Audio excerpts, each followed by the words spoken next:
Hello friends, REET SST mains की Disha book में से इकोनॉमिक्स का नेक्स्ट टॉपिक शुरू करते हैं। औपनिवेशिक काल में भारतीय अर्थव्यवस्था। दादा भाई नौरोजी ने सर्वप्रथम आर्थिक निष्कासन के सिद्धांत को किस पत्र में प्रस्तुत किया? तो भारत को इंग्लैंड का कर्ज, इसमें उन्होंने प्रस्तुत किया। भारतीय धन की निकासी। भारत का धन जिस प्रकार से ब्रिटेन की ओर जा रहा था, उसी के धन की निकासी के नाम से जाना गया। 1868 ईस्वी में सर्वप्रथम दादा भाई नौरोजी ने इस ओर ध्यान आकृष्ट किया। उन्होंने 2 मई 1867 को लंदन में आयोजित ईस्ट इंडिया एसोसिएशन की बैठक में अपने पत्र, जिसका शीर्षक इंग्लैंड्स डेब्ट टू इंडिया था, को पढ़ते हुए पहली बार धन के बहिर्गमन के सिद्धांत को प्रस्तुत किया। उन्होंने कहा, भारत का धन ही भारत से बाहर जाता है और फिर वही धन भारत को पुनः ऋण के रूप में दिया जाता है, जिसके लिए उसे और धन ब्याज के रूप में चुकाना पड़ता है। यह सब एक दुष्चक्र था जिसे तोड़ना कठिन था। उन्होंने अपनी पुस्तक poverty and un British rule in India में प्रति व्यक्ति वार्षिक आय का अनुमान 20 रुपए लगाया था।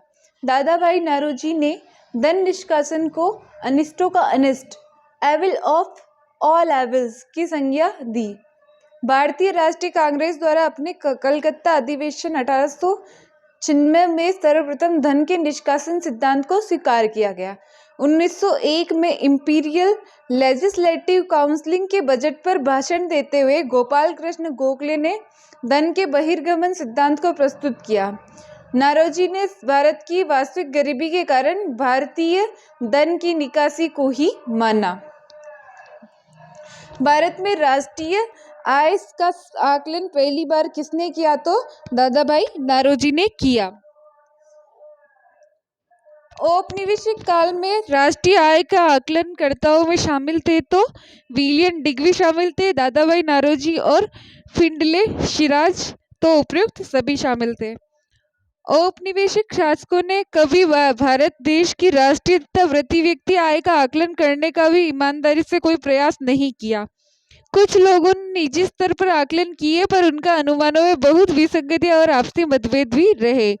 इन आकलनकर्ताओं में Dadabhai Naoroji, William Digby, Findlay Shirras, doctor VKRV Rao तथा RC देसाई प्रमुख रहे। औपनिवेशिक काल के दौरान डॉक्टर राव द्वारा लगाए गए अनुमान बहुत महत्वपूर्ण माने जाते हैं। सभी अध्ययनकर्ता एक बात पर सहमत रहे कि 20वीं शताब्दी के पूर्वार्ध में भारत की राष्ट्रीय आय की वार्षिक समृद्धि दर 2% से कम ही रही तथा प्रति व्यक्ति उत्पाद वृद्धि दर तो मात्र 0.5% ही रही। ब्रिटेन की आर्थिक नीतियों के कारण किस काल में अनौद्योगिकीकरण की प्रक्रिया प्रारंभ हुई? तो 1813 से 1857। भारत की औद्योगिक अर्थव्यवस्था अंग्रेजों द्वारा भारत का किया गया शोषण 3 कालों में बांटा जा सकता है। प्रथम काल 1756 से 1813 ईस्वी तक वाणिज्यवाद, व्यापारिक पूंजीवाद। इस काल में अर्थव्यवस्था में व्यापारिक पूंजी का साम्राज्य था। ईस्ट इंडिया कंपनी के व्यापार का पूर्ण अधिकार जमा रखा था। कंपनी अधिकारी जो भी भरकर भारत को लूट रहे थे। प्रसिद्ध ब्रिटिश इतिहासकार पर्सिवल स्पीयर ने टिप्पणी की है, अब बंगाल में खुला तथा बेशर्म लूट का काल आरंभ हुआ है। वे कम दाम पर भारतीय वस्तुओं के क्रय करके इंग्लैंड को निर्यात कर देते हैं। प्रसिद्ध भारतीय इतिहासकार के.एम. पेडनेकर ने 1765 ईस्वी से 1772 के काल को डाकू राज्य कहा है। डाकू आते थे और पणी और मणि लूट के ले जाते थे।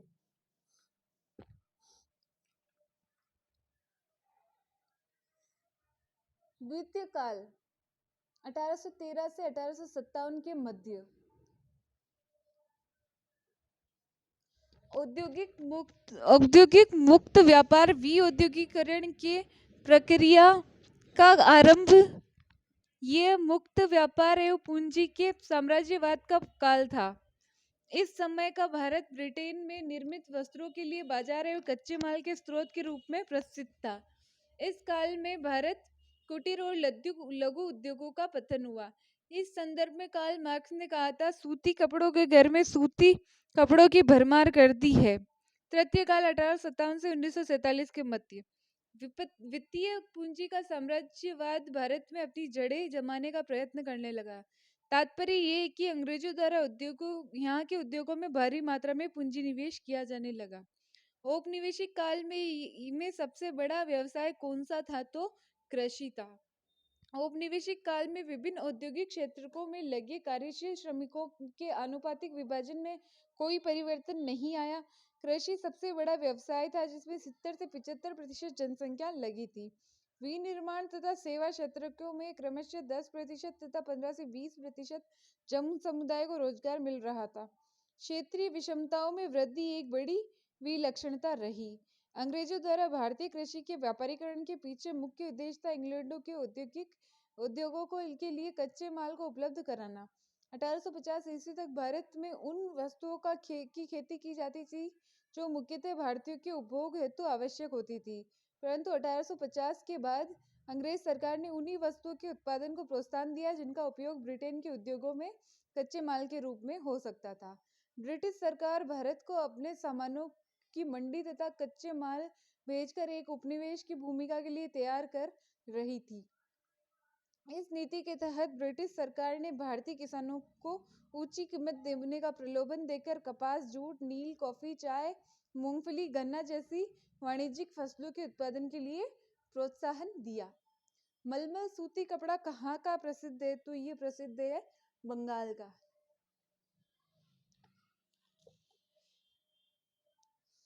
मलमल एक विशेष प्रकार का सूती कपड़ा है। इसका मूल निर्माण क्षेत्र बंगाल, विशेषकर ढाका के आसपास का क्षेत्र रहा। यह नगर अब बांग्लादेश की राजधानी है। ढाका के मलमल ने उत्कृष्ट कोटि के सूती वस्त्र के रूप में विश्व भर में बहुत ख्याति अर्जित की है। यह बहुत ही महीन कपड़ा होता था। विदेशी यात्री इसे शाही मलमल या मलमल खास भी कहते थे। इसका आशय यही था कि वे इस कपड़े को शाही परिवार के उपयोग के योग्य मानते थे।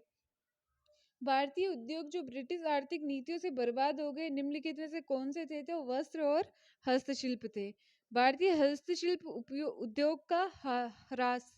जहां जहां एक और इंग्लैंड में हुई औद्योगिक क्रांति के फलस्वरूप विश्व में औद्योगिकरण की प्रक्रिया गति पकड़ रही थी, वहीं दूसरी ओर भारत में इसका कुप्रभाव देखने को मिल रहा था।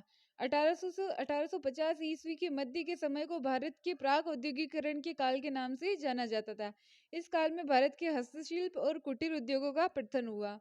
सूती कपड़े और अन्य हस्तशिल्प की वस्तुओं पर 70 से 80% तक आयात शुल्क लगा दिया गया। भारत में मुक्त व्यापार के अधिकार के साथ ही यहाँ पर विदेशी लोगों ने उद्योग लगाना प्रारंभ कर दिया। अंग्रेजों की इस नीति के कारण यहाँ ब्रिटेन में निर्मित सूती वस्त्र छा गए हैं। यहाँ के बुनकरों और शिल्पियों को अपनी तकनीक का रहस्य बताने के लिए बाध्य किया गया। कालांतर में यह वर्ग मात्र बंधुआ मजदूर बनकर रह गया। 20वीं शताब्दी की शुरुआत में हुए स्वदेशी आंदोलन के फलस्वरूप इन उद्योगों को थोड़ा बहुत संरक्षण प्राप्त हुआ। कुटीर उद्योग एवं हस्तशिल्प उद्योगों के ह्रास के कारण भारतीय जनसंख्या की निर्भरता कृषि पर बढ़ने लगी। सन 1800 के आसपास भारतीय निर्यात में सूती कपड़ों का प्रतिशत 30 था, जो 1870 ईस्वी तक घटकर कितना प्रतिशत रह गया? तो ये रह गया 3%। ये topic complete. Thank you friends.